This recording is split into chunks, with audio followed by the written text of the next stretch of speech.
I worked since 15, paid $60,000 in student loans alone. Brother got his college covered, a car, and now they wanted me to co-sign $40,000 for his son. I didn't argue, I just vanished. I sit at my parents' kitchen table, the same maple surface where I did homework for 15 years, and notice how the finish has worn away in the spots where our plates always sat. Mom busies herself at the stove, periodically glancing at Dad, who's pouring wine with unusual generosity. More mashed potatoes, April? Mom asks, her voice pitched unnaturally high. I'm good. I watch as she heaps a second serving onto Troy's plate without waiting for his answer.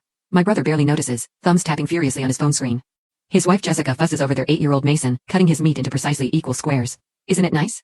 All of us together on a Tuesday? Mom continues, smoothing her apron. So rare these days with everyone's schedules. I nod, taking a sip of wine to hide my frown. A Tuesday night family dinner with no occasion. The good china. Dad's retirement watch gleaming on his wrist. Mom's pearl earrings that only emerge for church and graduations. Something's wrong. Troy and Dad exchange a look. Mom drops her fork with a clatter. April. Mom clears her throat. We need to discuss something important about Mason's future. The air shifts. I set down my glass. Dad slides an official-looking document across the table toward me. Bank letterhead.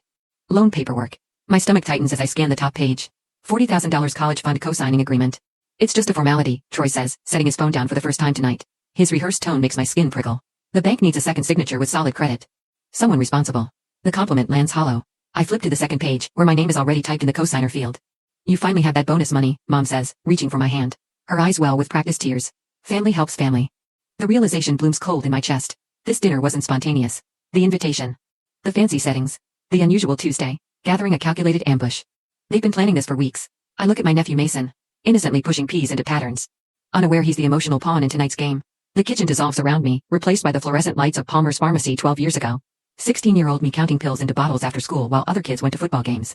My textbook spread on the break room table during my 30-minute dinner, studying for AP exams that might earn me scholarships. My parents never came to my science competitions. But Troy's football games? They had custom sweatshirts made. The day my full-ride acceptance letter arrived, Mom had glanced up from preparing Troy's favorite dinner. That's nice, dear. Could you set the table? 2 months later, they threw Troy a college send-off party with 50 guests. I celebrated my scholarship alone with a single cupcake bought from the bakery where I'd picked up summer shifts. The interest rate is reasonable, Dad says now, tapping the paper with his index finger, pulling me back to the present. And Mason's future depends on this foundation. My throat tightens. I need time to think about this. Troy's jaw clenches. The bank appointment is already scheduled for Thursday. Thursday? My voice rises. That's 2 days from now. After everything we've done for you, Mom interjects, dabbing at her eyes with a napkin. I nearly laugh. What exactly had they done? I paid my way through college with scholarships and part-time jobs. $60,000 in student loans that I finally paid off last month. No co-signers on those papers. Dad leans forward, his voice dropping to that commanding tone he used when I stayed out past curfew. This is what family does, April. Excuse me, I mutter, pushing back from the table. Bathroom. I lock the door behind me, grip the cool edge of the sink, and splash water on my face. In the mirror, my grandmother's eyes stare back at me. Gran, who raised 3 kids alone after Grandpa died. Who taught me to stand tall when it felt easier to shrink. Your life belongs to you first. She used to whisper when I cry about Troy getting the bigger bedroom, the newer bike, the louder praise. My hands tremble as I dry my face. They expect me to walk back in there and sign away my financial future for a nephew whose college fund should have been started by his parents years ago, for a brother who's never once helped me, for parents who see me as the reliable backup plan. I straighten my shoulders, my grandmother's strength flowing into my spine. Thursday's bank appointment is already in their calendar. But my answer doesn't have to be the one they've scheduled. Have you ever been ambushed by family expecting your financial support? That moment when you realize the casual dinner invitation was actually a carefully orchestrated trap? Share your experience in the comments below. The next morning, the morning sun slants through my apartment blinds as I stare at my laptop screen, coffee forgotten beside me. My fingers hover over the keyboard, frozen by what I'm seeing. Account access, 6:42 p.m. Tuesday. The company benefits portal logs every login. Yesterday, hours before the casual family dinner, someone viewed my bonus details from an IP address I don't recognize. I pick up my phone, scrolling to a contact I rarely use. 3 rings. Accounting department. Sylvia speaking. Hi, Sylvia. It's April Donovan. Quick question, does Kathy Moore's daughter still work in IT? A pause. Lisa? Yes, but what's this about? The pieces click together like a puzzle I never wanted to solve. Lisa Moore, my mother's best friend's daughter, the woman who sends Mom birthday cards every year. Who works in IT security? Just checking, thanks. I hang up before she can ask more questions. My bank statement shows it clearly. $15,200 deposited last Friday. The exact amount Mom mentioned at dinner, down to the dollar. They knew precisely what I had. My phone buzzes. Troy again, his 5th call since I walked out last night. I let it ring through to voicemail, then open my text messages. I scroll back weeks, finding the group chat I muted long ago. Troy. She just got her bonus. Mom confirmed amount. Dinner strategy still on for Tuesday? Dad, confirmed? Your mother's making her favorite meal. Troy, perfect. She won't see it coming. My stomach twists as if someone punched me. I slammed the laptop closed and crossed to my closet, dragging out the old cardboard box I've moved with me to every apartment since college. Inside, beneath yearbooks and school certificates, I find my childhood diary with the broken lock. May 15th. Mom and Dad bought Troy a car for graduation. They gave me a card with $50. The 3rd of September. Missed my science competition because Troy had a scrimmage. Dad said, there'll be other competitions. The 25th of December. Troy got the new computer. I got clothes for school. Page after page of documented favoritism, written in increasingly smaller handwriting, as if I was trying to make my complaints take up less space just like I always did at home. At the bottom of the box lies a folder of loan documents. My name alone on every page. No cosigners. No parental support. My phone rings again. Troy, what? I snap, answering against my better judgment. You need to stop being difficult. He says, skipping hello. Mom's been crying all morning. I'm not signing those papers. Family helps family, April. What would Gran say if she saw you being so selfish? The mention of my grandmother makes my blood boil. Don't you dare use Gran against me. She taught me to stand on my own feet, something you never learned. Look, Mason needs this. It's his future. Why can't you or Mom and Dad co-sign? Why me? His pause tells me everything. Because your credit score is better, he finally admits. Dad's retirement affected their score, and Jessica and I have the house mortgage. So I'm the backup plan. You're being dramatic. Dad says you're embarrassing the family. People at church are asking questions. My doorbell rings. I peer through the peephole to see Jessica standing there, perfectly styled as always. I have to go, I mutter, hanging up. Before I can decide whether to open the door, my phone chimes with a work email. From Janice in HR. Is everything all right? I received a concerning call from a relative of yours about your difficult time. I nearly dropped the phone. They're calling my workplace now? The doorbell rings again, more insistent. However, I don't answer and prepare for work, as I had a meeting later that morning. At work later, Margaret from the research lab drops into the chair beside my desk. At 62, she's seen it all. Her salt and pepper curls framing a face that doesn't suffer fools. You look like you haven't slept. She says, pushing a coffee toward me. Family troubles? I hesitate. How did you know? Your brother called the front desk asking about you. Something about a family emergency. She leans closer. I told reception you were in a meeting all day. Thanks, I whisper, relief washing over me. It's complicated. Family usually is. Margaret's eyes narrow. My sister tried the same thing when our father died. Wanted me to mortgage my house to save hers. She points a finger at me. People who use family as a weapon don't deserve your sacrifice. My phone buzzes with a text from my best friend, Rachel. Just checking in. Want to grab dinner tonight? Before I can respond, Troy's name flashes on my screen. April, we need to talk. I already spent some of the college fund money on. I decline the call. My heart pounding. He's already spent the money? Money that doesn't exist yet? My desk phone rings. A local number I don't recognize. Hello, April. This is Mark Jenkins from First Federal. I'm calling about the family account your father mentioned. I hang up, my hands shaking. That evening, my mother's number appears on my phone. For the first time in my adult life, I decline a family dinner invitation. I can't make it tonight, I say firmly. Or Thursday. April Catherine Donovan, her voice breaks. You're breaking your father's heart. I end the call and notice something strange. My hands have stopped trembling. The next morning, Troy appears in the lobby of my building. Voice echoing through the atrium. I need to see my sister. It's a family emergency. My coworkers watch as I meet him at the security desk. You need to leave, I tell him. Loud enough for everyone to hear. Not until you agree to sign those papers, he hisses. No. The word feels foreign but powerful on my tongue. The answer is no. As security escorts him out, I feel the weight of stares and whispers, but straighten my shoulders and walk back to my desk. On Sunday that week, the church bulletin board looms before me, displaying family announcements in cheerful script. I barely step through the heavy wooden doors when Uncle Roger materializes at my elbow. There's my favorite niece, he says, his hand clamping my shoulder. Your mother tells me you're having some trouble understanding family obligations. Before I can respond, Aunt Cheryl appears on my other side. Mason is such a bright boy. Shame if his potential went to waste because of pride. Their coordinated attack continues through coffee hour, relatives appearing with rehearsed arguments whenever I try to escape. Pastor Williams even corners me beside the hymnal shelf. The good book tells us family comes first, April. Your parents have prayed about this matter extensively. So, my stomach knots. Prayers about my bank account, how convenient. Monday morning brings a crisp white envelope in my mailbox. No return address. Inside, a single line typed in bold, ungrateful daughters burn in hell.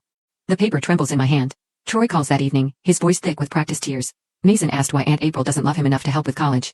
My 8-year-old nephew, suddenly concerned about higher education financing. At Hannaford's, on Tuesday. Mrs. Peterson, who's known me since kindergarten, studies the contents of my shopping cart and sniffs. Some people remember where they came from, she mutters, loud enough for other shoppers to hear. The final straw comes Wednesday, when Dad appears at my workplace reception desk, his retirement watch gleaming under fluorescent lights. Need to speak with my daughter. He tells the receptionist with the authoritative tone that once sent me scurrying to my room. Family emergency. I meet him in the lobby, arms crossed. This is inappropriate. What's inappropriate is abandoning your family when they need you. His voice carries to my colleagues passing through security. Thursday, 10 o'clock. The loan officer is expecting us. That night, I stare at my tiny apartment ceiling, calculating how many hours remain until I'm expected to sign away my financial future. My company email pings at 9:17 p.m. Biomedical research position. San Francisco branch expansion. Qualified internal candidates, encouraged to apply immediately. I blink at the screen. The job description matches my skills perfectly. 3 minutes later, Margaret from HR texts, did you see the posting? Application deadline Friday. Your experience with the Carlton project makes you perfect. For the first time in days, I breathe deeply. 3,000 miles of geographical insulation. The possibility unfurls like a map showing an escape route. I apply at midnight, fingers flying across my keyboard. Thursday arrives with my anxiety, yet I do not meet my father in the morning and do not sign anything. However, the evening arrives with another ambush. This one, at my parents' house where I've been summoned to talk things through reasonably. I freeze in the doorway, counting heads. Troy and Jessica. Mom and Dad. Pastor Williams. Uncle Roger and Aunt Cheryl. 2 church elders. And my cousin Stephanie, who works at the bank. An intervention, Troy announces. Chest puffed with righteousness. Because we're worried about your spiritual welfare. For 20 minutes, I sit silently as Troy delivers what sounds like a practice sermon on Christian duty and family obligation. Mother dabs at her eyes with a handkerchief I recognize from her community theater performances. After all, we sacrificed for you, she whispers, voice breaking perfectly on cue. The room hums with murmurs of agreement. Your grandmother would be so disappointed, Aunt Cheryl adds, though she barely knew Gran. Something snaps inside me. My grandmother taught me to stand on my own feet. You always were difficult, Dad sighs. Difficult? The word escapes like steam from a pressure cooker.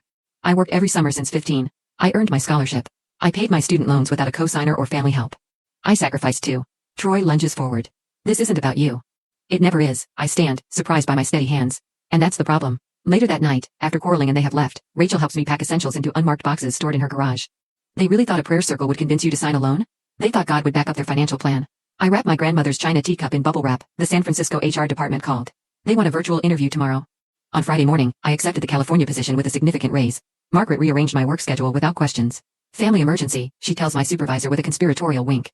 I also checked my one-way ticket scheduled for Wednesday next week. My elderly neighbor, Mr. Wilson, agrees to collect my mail. Had to escape my own brother's schemes back in 2082, he confides.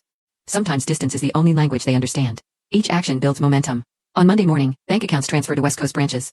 Mail forwarding gets established. That same day, I made my final student loan payment. I celebrated alone with sparkling cider in a plastic cup.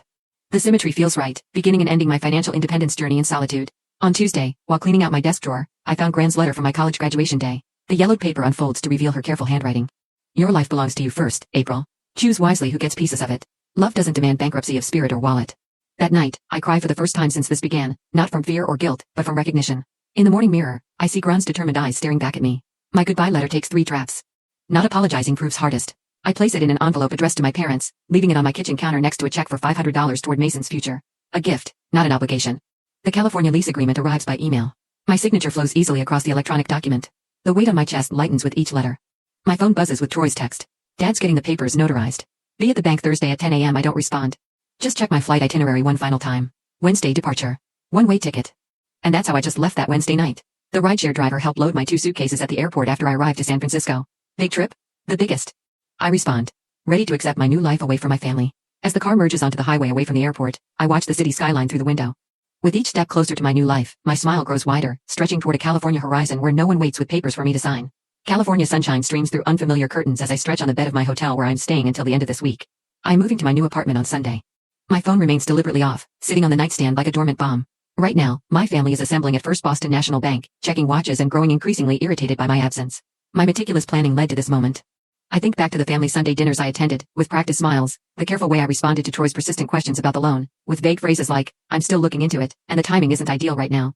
I remember how my family forced me, especially my father, the appointment's confirmed for Thursday at 10, you'll be there. Not a question, a command. I nodded noncommittally while loading the dishwasher, buying precious time as my escape plan solidified.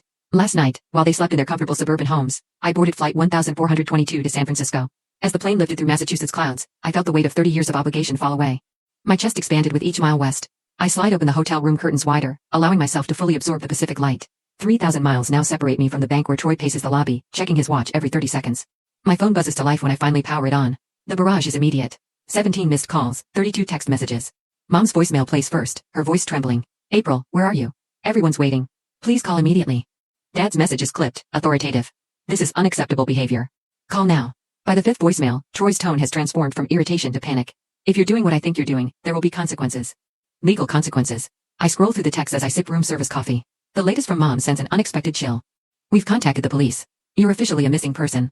My fingers hover over the keyboard before tapping out a response to my old supervisor at work. They've escalated to missing persons, just as we anticipated. The reply comes quickly. HR blocked their information request this morning.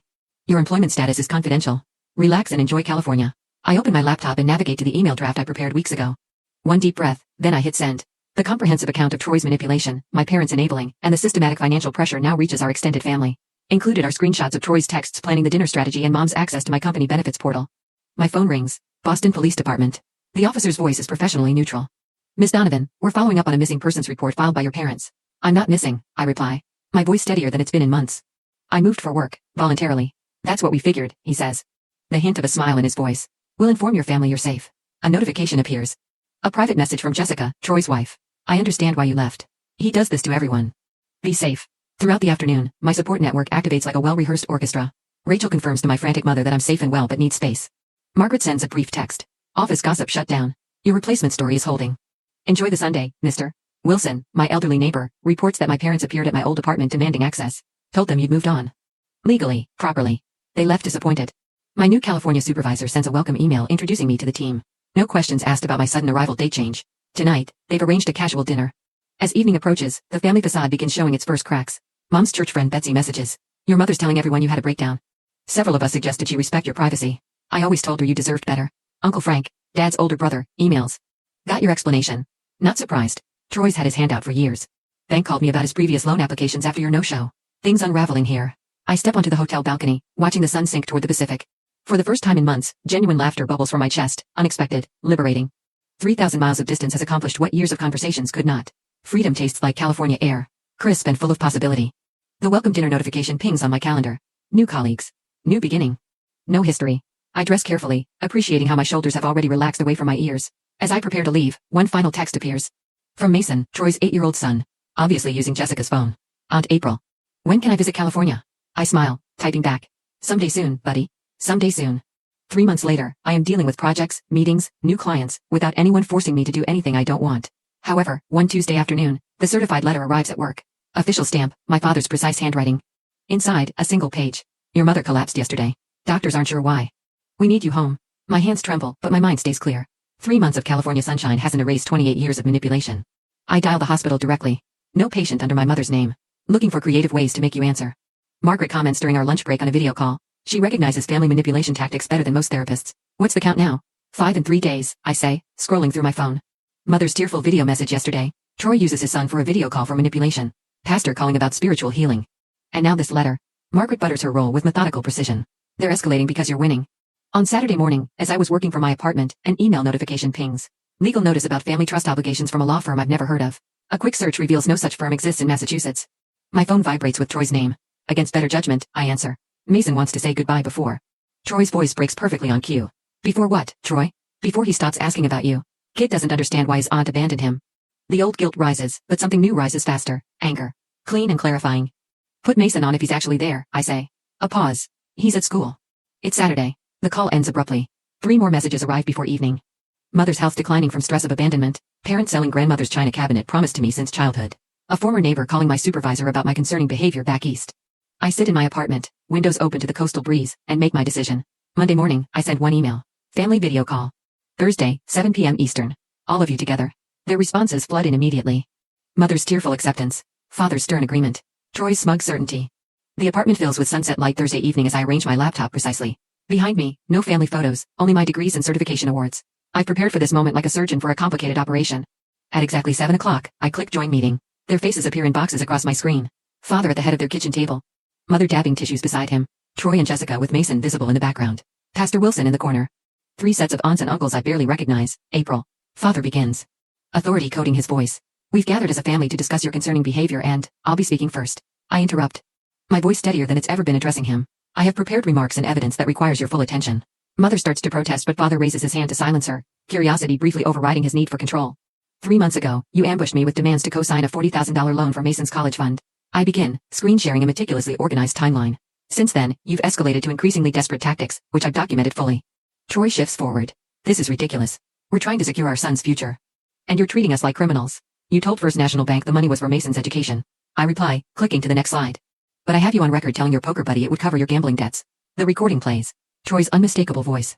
April's bonus is exactly what I need to clear the tables. Once she signs, I'll worry about Mason's college later. Silence falls like a physical weight. Jessica's head snaps toward Troy. I continue methodically through my evidence. Bank statements proving my parents have sufficient assets to guarantee the loan themselves. My student loan history versus Troy's fully funded education. Childhood diary entries documenting systematic favoritism. But perhaps most compelling, I say, clicking forward, is this analysis showing that this pattern has repeated throughout our lives. Troy receives. I provide. From bedrooms to birthdays to college tuition. Father's face has turned to stone. Mother's tears have stopped, replaced by something harder. You're twisting everything. Troy shouts, slamming his hand on their table. This is what families do. They help each other. Like you helped me with my student loans?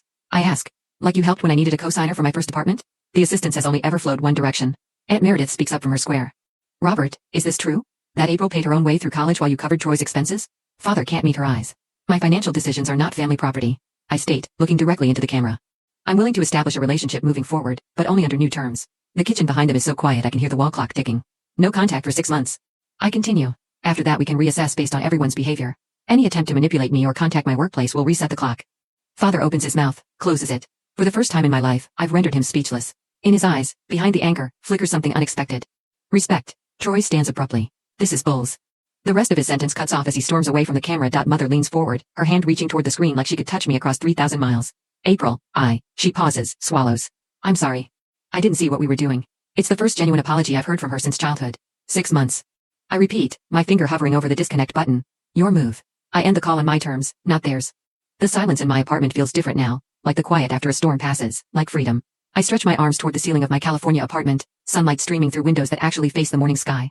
6 months in this space with an actual living room, and I still smile every time I pat across the hardwood floors in my bare feet. My phone buzzes with another congratulatory message about yesterday's promotion. The entire research team gathered with genuine champagne, not the grocery store, sparkling wine my parents served when Troy got his first job after college. Breakfast on the balcony? Ellie texts, my downstairs neighbor turned friend who accepts my occasional need for quiet weekends without question. My new circle here understands boundaries aren't walls, they're healthy perimeters that make relationships possible. I glance at my calendar, where next month's vacation to Sedona glows in bold letters. My bonus money, spent on desert sunrises instead of someone else's obligation. The peaceful ritual of morning coffee, without dreading the family ringtone, follows me onto the balcony. At work, Caitlin, a new lab assistant, hovers near my desk, clutching her phone. Everything okay? I ask. Her eyes glisten. My brother needs co-signers for his business loan. My parents are pressuring me, but I just started paying off my student loans. 6 months ago I'd have mumbled awkward sympathy. Today, I pull up a chair. Your success belongs to you, I tell her, my voice steady. You're not wrong for protecting it. The words flow without bitterness. Later, declining a request from a colleague feels simple. My no emerges without the guilt that once twisted my stomach into knots. Back home, Grand's letter hangs framed beside my degrees. Your life belongs to you first. No longer hidden in a drawer but displayed proudly, like the woman I've become. Twice monthly therapy sessions have helped me understand the patterns carved into my childhood. The golden child dynamic isn't your creation or your responsibility, my therapist reminded me last week. The realization landed differently than before, settled rather than stinging. Weekends now include volunteer work at a women's financial literacy program. Last Sunday, I met Eric there, a curriculum developer whose gentle questions never probe beyond my offered boundaries. His hand in mine feels like invitation, not demand. Cousins from my mother's side reached out after my departure, distant family bridges rebuilt on mutual respect rather than obligation. Last night, I realized I hadn't thought about the loan in weeks. The space it once occupied now filled with actual living. Mother's letters arrive monthly, now hesitant at first, then increasingly sincere. I never considered how differently we treated you and Troy, she wrote recently. Dad's stubborn silence has softened to brief text messages about weather and baseball scores. Small steps across a wide gulf. From Rachel, news that Troy faces foreclosure without my financial safety net. Jessica brought Mason to visit last month without telling Troy her quiet rebellion against years of enabling his demands. Thanksgiving approaches, and my dining table will host the family I've chosen, Ellie, coworkers, neighbors who've become friends. Margaret visits next week during her retirement celebration trip. Rachel flies in Thursday, already planning her toast to the woman who chose herself. Mr. Wilson's congratulatory letter sits on my desk, his careful penmanship reminding me that courage looks different at every age. Yesterday marked my freedom anniversary with a small cupcake, a tradition I'll continue yearly. This morning, I opened a savings account specifically for Mason's education, my terms, my choice, the note I'll give him on his 16th birthday already drafted. Your future is yours to build, but support should come freely. Bye. I close my laptop on today's completed project, carrying my tea to the balcony. The Pacific stretches before me, vast and glittering. Standing with arms outstretched, face warmed by sunset, I finally understand freedom isn't the absence of family but the presence of choice. Have you ever had to set firm boundaries with family? How did they respond when they realized you wouldn't back down?